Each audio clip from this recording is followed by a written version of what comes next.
porta e o Sr. Skype mais uma vez está-se a portar mal, está a ficar mal visto para o meu lado, então, mas... Vamos lá. Rui, eu vou pedir então que me dê a oportunidade de o ver também, tal como em casa. Isso mesmo, perfeito. Isso mesmo. Eu é que não consigo ver, não é? Então vou fazer eu também a mesma coisa. Portanto, vou-lhe dar aqui a oportunidade, se correr bem, como agora. Já está.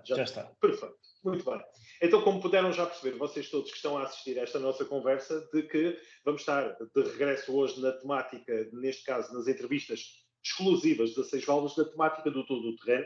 Isto porque volto a receber mais um campeão e fazer jus aqui para todos os efeitos ao nosso pequeno nome em francês, petit nome, que é o programa de rádio e podcast dos campeões. Isto porque recebo hoje o campeão, tem uma semana já de campeonato conquistado, nem isso, se calhar, o Rui Serpa, ele que em Porto Alegre foi coroado, então, campeão 2023 nos SSV, mas na categoria Stock.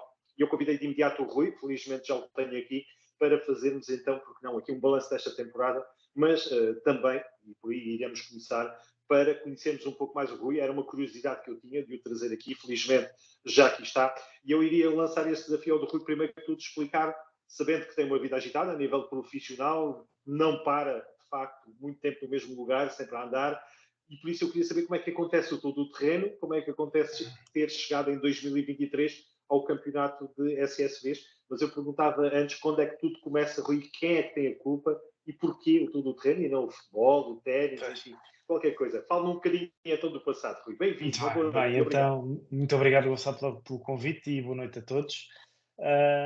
Vamos ver, o todo o terreno é uma das disciplinas entre as muitas que já fiz. Quem me conhece sabe que eu cresci no Algarve, não nasci exatamente no Algarve, mas fui para lá muito cedo, cresci no Algarve e, portanto, cresci numa zona praticamente rural, ou seja, sempre com muito espaço e, portanto, era muito fácil montarmos nos casais vossos e nas famílias de 3 mudanças e tal e desatarmos a andar. A verdade é que nunca tive nenhuma dessas motas, tive uma Vespa, mas desde muito cedo me habituei a andar nos caminhos, não é? Os caminhos onde podíamos andar e, efetivamente, podíamos, desde muito, muito novos, obviamente sem carta, não é? E, portanto, não ter problemas com as entidades, com as autoridades e, portanto, habituei-me muito cedo à terra. Sempre tive muito gosto pelos motores. A minha vida desportiva não foi esta, fiz muitas outras coisas, polo aquático, etc. E a verdade é que os meus pais, em particular, meu pai nunca foi propriamente um fã dos desportos motorizados nem das motas e, portanto, nunca me deu nenhuma moto. Só tive motas a sério, sendo eu a pagá-las já estando a trabalhar. O desporto motorizado, e em particular todo o terreno surge, sempre tive gosto, obviamente, e fui fazendo as coisas que podia, umas brincadeiras de karting, muito novo, fiz um curso na altura que o ACP fazia para karting, tinha talvez uns 14 ainda anos. Faz, segundo aquilo que eu sei, ainda faz no verão, ainda tem essas Eu ainda foi precisamente nas férias de verão, fui fazendo tudo aquilo que pude, mas um dia já a tentar levar as coisas já mais a sério, obviamente já claramente adulto, a trabalhar e a ganhar obviamente o meu dinheiro para poder suportar estas brincadeiras. Fiz primeiro uma experiência, depois de ter tido um convite de fazer uma coisa entre equipas de empresas, uma experiência de kart cross, na altura em Lousada, mas decidi fazer uma por minha conta, neste caso com os irmãos Ramil, ali da Smog, e fiz uma prova do Campeonato Nacional em Mação. Nessa altura tive também a oportunidade de conhecer, na altura, o SSV, o UTV, como lhe chamávamos, o buggy da Smog. Okay? Foi quando tive conhecimento que existiam os buggies. E depois daí, enfim, também por coincidência, através de um amigo, decidimos em 2019 2009, participar no Porto Alegre, a dividirmos a condução. Na altura eram talvez 20 e tal carros, 30 carros em Porto Alegre. 2009 dividimos a condução e acho que acabámos em terceiro execo. É curioso, depois de tantos quilómetros acabámos em execo com outro piloto. E também foi nessa altura que conheci o Mário Ferreira, que até hoje somos amigos muito próximos e continuamos juntos nas corridas. No ano a seguir decidi levar a coisa mais a sério, fiz o campeonato todo, neste caso com o UTV, na altura os UTVs chineses, da 4x4 e com o apoio da 4x4, do Nuno Carvalho. E enfim, foi um ano de descoberta, onde me aconteceu tudo aquilo que tinha que acontecer para conhecer, desde provas a correr muito mal porque não via nada, não tinha aquela experiência que muitos pilotos têm das Moto 4 e das motas de rodas, porque eu nunca competia em motas, nunca andava por entretenimento e por lazer. mas, por exemplo, não tinha experiência do que era gerir em prova e com quantidades enormes de lama, por exemplo, nos óculos, não é? E, portanto, fui aprendendo. Também por outros profissionais na altura tive a oportunidade de conhecer e de lidar de muito perto com grandes nomes do doutor em português, como o Helder Rodrigues, Ruben Faria, e aprendi muito com eles, desde os truques, dos tire-offs, desde fios de nylon, essas coisas todas, e foi manifestamente um ano de aprendizagem, quer de um ponto de vista de condução, quer de um ponto de vista de mecânica e perceber os carros. Recordar que eram carros só com tração atrás, não havia jantes de bedlock, descolavam-se pneus, enfim, era toda assim uma coisa muito diferente. Mas a evoluirmos a passos largos, os Polaris já davam muitas cartas nesta altura, e eu em 2012 decidi levar as coisas mais a sério, 2011, levar as coisas mais a sério, e foi quando comprei um Rage, que era um carro automático com motor de moto de neve, 1100, 1050, se não me engano. Enfim, um carro feito sobretudo para as provas de rallycross, mas que se adaptava bem às nossas provas. Um carro super divertido de conduzir, só com tração traseira. Obviamente não era o mais eficaz, mas muito divertido, já com uma boa potência. Um carro sem direção assistida. Portanto, também era muito físico, acabava as provas realmente bastante cansado. E nesse ano, sagrei-me campeão nacional, à geral. Sobretudo mantendo bastante regularidade, portanto ganhei uma ou duas provas, mantive-me sempre ali a fazer pódios e foi muito interessante. Depois em 2012 ainda fiz mais outras coisas também com Raids, com o de caixa, que era um carro super divertido de conduzir, super eficaz nos prólogos, acho que ganhei todos os prólogos menos um, mas acho que acabei uma ou duas provas. Pronto, basicamente não foi provavelmente um ano muito simpático. Acho que o ano. Não, espera, isso foi 2013. O 12 ainda fiz várias provas com o Rage automático e depois a única prova assim de relevo foram, na altura, ainda eram a salvo 3 horas de fronteira e ganhei essa prova. E pronto, depois fui sempre participando, uns anos, a maior parte dos anos, o campeonato completo, ou seja, todas as provas.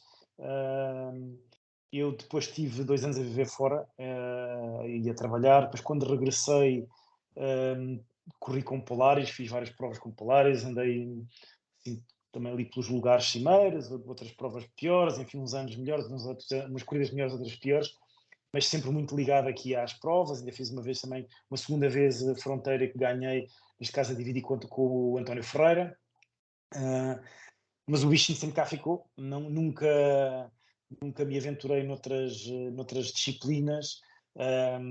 Enfim, os carros já importam outros valores, as motas já não tenho idade para isso e nem sequer mãos para isso, e portanto vou-me mantendo por aqui, que acho que ainda consigo fazer algumas coisas interessantes, mas sobretudo consigo me divertir. E para mim é um escape profissional, não sinto, não vou para as provas com necessidade de provar nada a ninguém.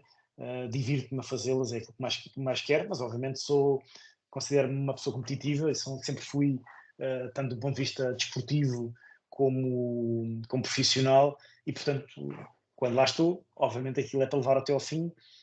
Agora, e gosto de dizer que sou competitivo, mas também gosto e orgulho muito de dizer que tenho muito fair play, respeito muito os meus colegas e acho que não há ninguém, talvez no coletivo de participantes do todo terreno, particularmente dos SSVs, obviamente, que eventualmente, de um modo geral, não concordo com aquilo que eu estou a dizer, porque todos nós temos situações de corrida, às vezes uns com os outros, ou situações em que sempre me preocupei em, às vezes até em improviso próprio, de nunca estragar a corrida aos outros e não empatar ninguém, e portanto nestas coisas para mim é muito importante. E tentei sempre que possível também ajudar no crescimento da categoria, que foi uma coisa que a vi crescer, porque se andarmos para trás de 2009, num Porto Alegre talvez não chegávamos a 30 carros e hoje em dia limitam as inscrições a 100. Claro, Não é? E este ano não foi o caso, mas há um ano ou dois, o que é que foi, ficou muita gente de fora e passaram, inicialmente as inscrições estavam 107 carros, 108, uma coisa assim de género, não é? E portanto foi realmente um orgulho ver crescer esta categoria e ter hoje a notoriedade que tem, poder ter contribuído de alguma forma, umas vezes junto da federação, outras vezes junto de quem mais ativamente estava a promover e a divulgar a modalidade. Mas enfim, acho que hoje em dia ainda há muito por fazer na categoria e já vamos falar sobre isso. E ainda há muito por fazer tanto a nível federativo como a nível da organização. E particularmente a classe stock, que é talvez o porquê que eu corro em stock e não corro em open. Claramente a razão é eu sempre achei, aliás, eu cheguei a fazer sugestões tanto à Federação como outras pessoas, em que, por exemplo, até era bom nós termos e divulgarmos e promovermos classes para pilotos mais jovens. Hoje em dia já se fazem algumas coisas com as mini-bajas também nos SSVs. Eu acho que até poderíamos mais facilmente criar aqui uma exceção e tentar atrair jovens a partir dos 14 a 16 anos, com distâncias mais curtas, eventualmente com carros menos preparados, e portanto todos chegam ao fim e há sempre aqui alguma competitividade, porque ao fim e ao cabo isso é que é a incubadora, por assim dizer, de pilotos do futuro, não é? Temos bons exemplos, eu lembro-me sempre do João, o João Franco, o primo do Mário Franco, que eu conheci na altura na Frank Sport, quando cheguei a correr também de Yama. Ele era um miúdo em que teve à espera de ter a idade certa para poder competir oficialmente e hoje anda a concorrer nas T1s, não é? Portanto, são ótimas oportunidades. A classe stock, eu acho que é importante existir e é muito importante que a Federação a proteja e a continue a manter, porque ao fim e ao cabo é dar a oportunidade, de um modo geral, deveria ser a categoria de entrada, a categoria não, deixa-me dizer, a classe. Isto aqui também aprendi há pouco tempo e tive a oportunidade de esclarecer isto com o José Rita. Categoria é Mota, Quad, SSV, classes são as diferentes classes, ou seja, veterano, stock, o feminino, o júnior, etc, por aí adiante. É bom habituarmos a isto e é bom também as organizações habituarem-se, porque nas inscrições muitas vezes isto ainda vem errado, ok? Mas enfim, é uma classe que é importante que se preserve, porque é claramente a classe que deve ser a classe de entrada dos SSVs, porque é também aquela que é menos exigente do ponto de vista financeiro, porque basicamente temos que pagar o custo do carro, se for essa opção, e os elementos base de segurança. Depois, obviamente, podemos sempre optar por exemplo, colocar um leitor de roadbook, não é obrigatório, mas podemos colocar. Agora, os elementos de segurança, obviamente, obrigatórios são críticos, e depois, enfim, depois há todo um outro grupo de custos que temos que sempre suportar, como a assistência e pneus, etc., por aí adiante, ok? Mas é manifestamente a opção mais barata, porque hoje em dia a Open, e ainda bem que assim é, os SSVs evoluíram bastante e as classes Open, quer dizer, já têm níveis de investimento bastante significativos.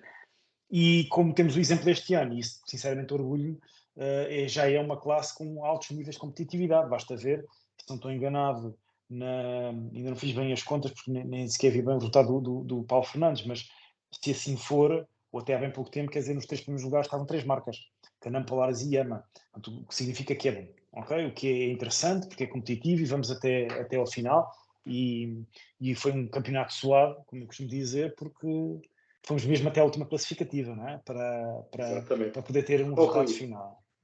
e eu queria perguntar onde é que teve o segredo para esta conquista? Teve a ver com o quê? Eu diria que o segredo para esta conquista, em primeiro lugar, foi eu ia dizer a regularidade, de um modo geral eu acho que foi regular, porque em 7 corridas tenho 4 vitórias, não fui propriamente o mais regular, por assim dizer, eu acho que o mais regular foi claramente o Nelson Saramago, porque eu tanto tive um primeiro lugar como tive 0, não é? Porque tive uma corrida, uma prova de desisti, porque tive uma saída de pista e danifiquei o carro, não pude acabar. Depois tive outra que, enfim, foi 6º lugar, mas por razões profissionais, sexta-feira não pude estar no prólogo e, portanto, levei a penalização que tinha que levar e saí do último e ainda consegui recuperar e chegar em 6º. Tenho e quero aproveitar e se me dá a oportunidade, Gonçalo, de, claro, mais uma vez, de dizer isto, e é um exemplo de seriedade e de fair play. Como talvez, se calhar, noutras circunstâncias, poderiam não ter dado por mim e alguém tinha feito o prólogo por mim, ok? Mas a opção não foi fazer essa, foi deixar o carro em parque fechado, foi pô-lo em parque fechado e não deixar em parque fechado, não participar. Previamente, quando percebi que não tinha alternativa, transmiti isso ao diretor de prova e ao José Rita e portanto, sujeitei-me obviamente às consequências e provavelmente vencer Mas acha que isso era possível de alguém fazer? Foi mais dentro difícil. do espírito competitivo, acha que alguém podia ter fazer? Responde já. Foi mais difícil, mas também teve outro sabor. De um ponto de vista competitivo, quer dizer, não vou dizer é que é de um ponto de vista que é execuível, é. Infelizmente é. Não deveria ser, porque é tão simples quanto isto, basta ter um controle. Se há o controle mais fácil de fazer nas provas, é a entrada e a saída do parque fechado. É tão simples quanto isto. Eu já fiz uma prova lá fora, que foi Marrocos, e é tão simples quanto isto. Eu estava para arrancar e tiro uma luva para ajeitar os óculos e não me deixaram sequer ir para o posto de controle para o arranque. enquanto não pusesse a luva, não é? É só verificar quem é que é o piloto, ver a pulseira com o respectivo número e tudo mais, não é? Bem como o controle da roupa, do equipamento obrigatório e tudo mais. Isso tudo devia existir e é fácil. Não estamos a pedir a ninguém para estar em 300 km de prova para controlar o que quer que seja, nem a verificar às vezes como algumas coisas estranhas aparecem durante as provas. Isto estou a falar do campeonato de um modo geral, que é pena porque adultera, por assim dizer, a verdade esportiva. Mas eu não quero entrar nessa discussão porque, Claro, claro. como lhe disse, eu ando nisto claramente para me divertir. Agora, obviamente, acho que devemos todos levar as coisas com seriedade. E há aqui um papel fundamental dos pilotos, tal como eu mencionei anteriormente, e tento sinceramente ser exemplar, mas também deve existir, obviamente, por parte das organizações e da federação. E neste caso, o controle em parques fechados é a coisa mais simples de fazer, não é? Entrar e sair. À entrada e à saída. Equipamentos, quem é, quem não é, etc. Tudo mais. É a coisa mais fácil de acontecer. Mas o segredo, efetivamente, eu acho que, por um lado, obviamente, fui bastante competitivo, porque consegui ter sempre bons resultados, mas manifestamente eu acho que foi a preparação. Eu acho que começámos o ano passado, em 2022, eu só consegui ter o carro já muito tarde. Na verdade, também tomei a decisão tarde de comprar o carro e só consegui ter o carro porque ainda estávamos ali a ressacar do Covid e, portanto, a indústria automóvel tinha entregas tardias. Só consegui fazer 2 provas, que foram Reguengos e Porto Alegre, ganhei ambas as provas e, portanto, foi uma fase de aprendizagem sobre preparação para termos um carro fiável e termos um carro competitivo e fiável. O carro é manifestamente competitivo, mas obviamente tem as suas debilidades e é preciso aprender o carro. E quando eu digo aprender, é não só na condução, mas também nos planos de manutenção. E neste caso aqui tenho que dar o mérito ao Nuno Passos, mais conhecido por Mocho, que é o responsável da Mocho Racing, que com a sabedoria dele relativamente a este modelo e este carro, e de alguma forma com a minha preocupação e com o meu acompanhamento também, conseguimos ter um bom plano de manutenção do carro sem cometer exageros, porque, mais uma vez, corro nesta categoria porque quero ter os custos controlados, mas trocando aquilo que é essencial para nunca ficar na estrada. A única vez que não acabei uma prova e tive um problema técnico foi culpa minha, foi um erro meu. Houve uma saída de estrada e, portanto, enfim, tens consciência que tem. Portanto, eu diria manifestamente uma boa manutenção e ter sido competitivo. Não sem antes dizer que tive uma ótima companhia ao meu lado, o Nuno Matias Guilherme. Era isso que eu ia dizer. Iria dar aqui a oportunidade de falar, porque vocês já estão a correr juntos também já há algum tempo. Ele também merece estar aqui na conversa. Era convidado e a nível profissional não conseguiu fazê-lo, mas acho que vale a pena aqui uma palavra também para o nosso alentejano, seu navegador. Exatamente, o nosso Matias de Alentejano de Reguengos, nós conhecemos efetivamente nas corridas e, portanto, mais um exemplo de que se fazem, das outras coisas que se ganham nas corridas, que são efetivamente as amizades. Ficámos bons amigos, já privámos muito fora das corridas e em família. A primeira vez que ele me navegou também acabou por ser uma casualidade, foi um ano em que eu fiz corrida de Yamaha com a Franco Sport, do Mário Franco, e efetivamente houve muito boa química. Aliás, eu corri muitos anos sozinho e continuaria a correr sozinho. Só teria alguém ao meu lado, onde passamos muito tempo juntos, passamos um fim de semana inteiro juntos, alguém que efetivamente me desse bem e tivesse prazer em estar dentro do carro e a competir e a viver as coisas boas e as más, atenção, não é? Porque as más também acontecem. E a maior aventura talvez que fizemos juntos,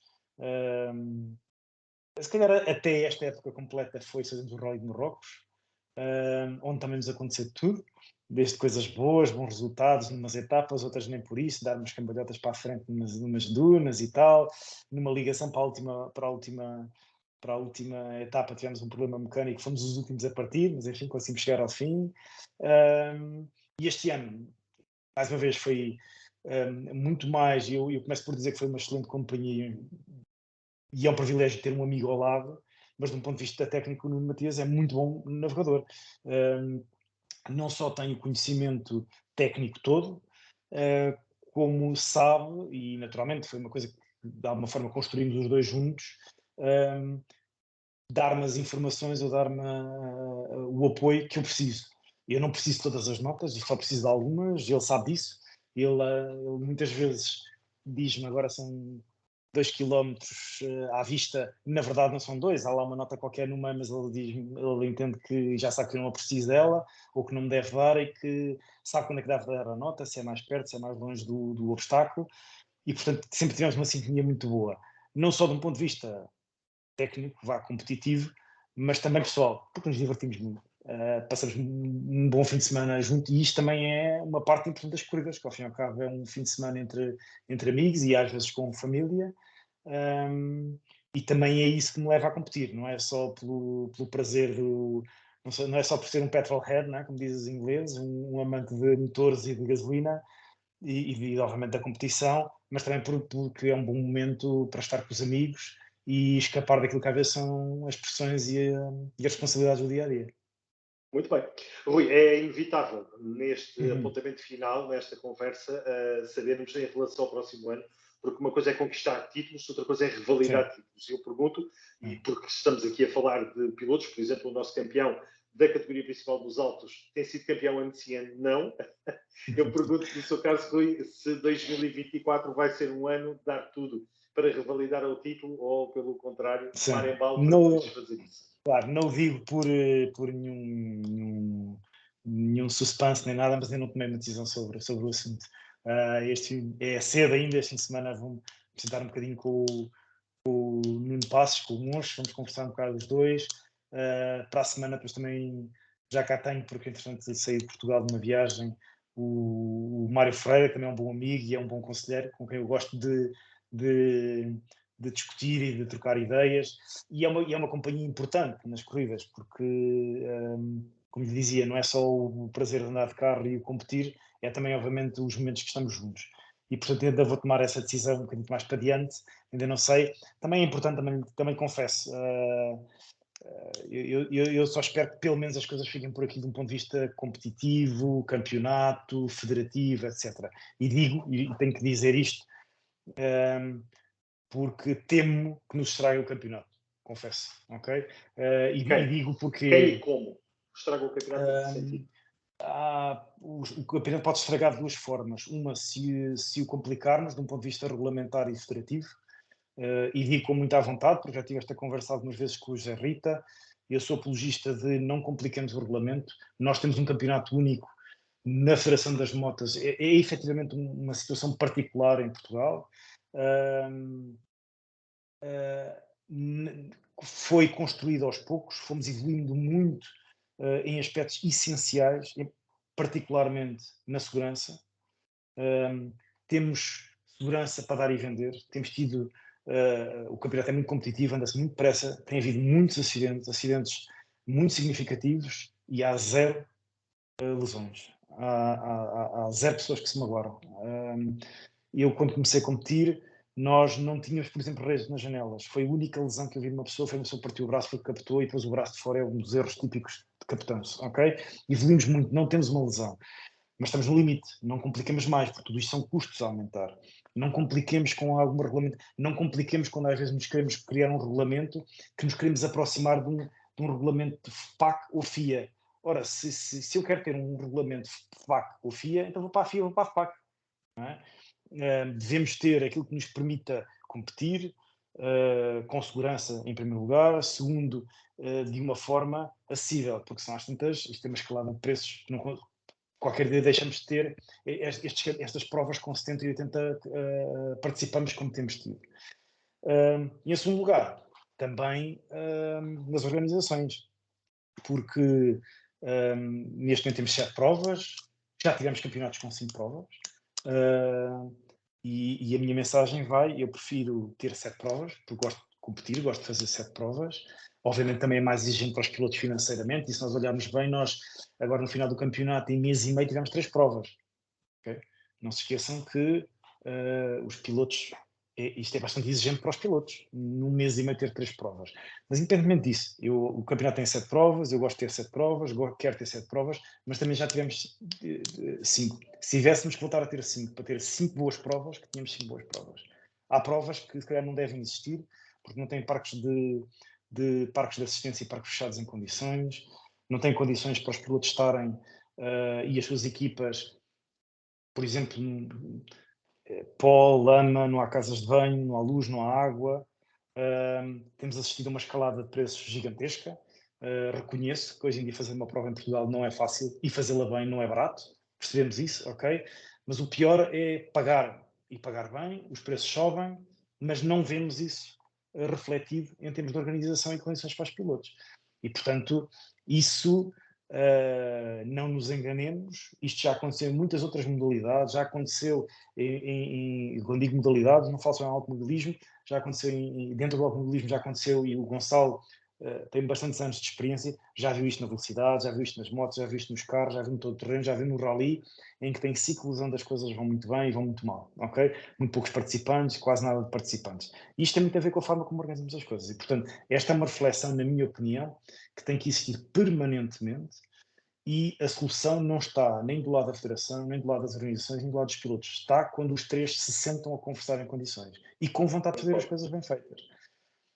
Com seriedade, não só puxar a sua abraço de sardinha. Isto tem que ser uma coisa em que ambos têm que fazer concessões, mas têm que encontrar soluções equilibradas. Ok? Portanto, é tudo o que espero, sinceramente, porque obviamente um dia, enfim, eu vou fazer 50 anos, já não sou propriamente um jovem, o mais provável é, muito em breve, eu passar a ver com as corridas de fora. E eu, sinceramente, quero ver e gostaria e ficaria orgulhoso de ver, continuar a ver uma modalidade com muitos participantes, muito competitiva, muito animada, muitos espectadores. As organizações também têm que trabalhar a parte dos espectadores, sinceramente, a divulgação das provas. Há provas em que nós chegamos às cidades ou às localidades onde as provas estão a acontecer e não vemos uma única peça de comunicação. Nós fomos com a população a perguntar alguma coisa, as pessoas nem sabem o que é que se está a passar. Quer dizer, que partido é que se está a tirar então? Claro que sim, Rui. E ficam aqui vários tópicos de reflexão para quem de direito, incluindo todos nessa mesma reflexão, Claro e eu acho que deve ser ouvido e refletido. Da minha parte, Rui, não lhe vou tomar mais tempo. Vou agradecer a simpatia, a disponibilidade. Os parabéns estão entregues pelo campeonato conquistado, extensiva, claro, ao Nuno e à equipa da MUS Competições, obviamente também. E fica o desafio, assim que tiver o programa definido de 2024, vou querer tê-lo de volta para anunciar de forma oficial e falarmos então de outra forma. Mas para já, os parabéns, um excelente, neste caso, bom ano de 2024 e já sabe também, vamos estar aqui à disposição. Grande abraço. Muito bem, muito obrigado, Gonçalo. E uma boa noite e obrigado também pelo oportunidade. Obrigado a todos.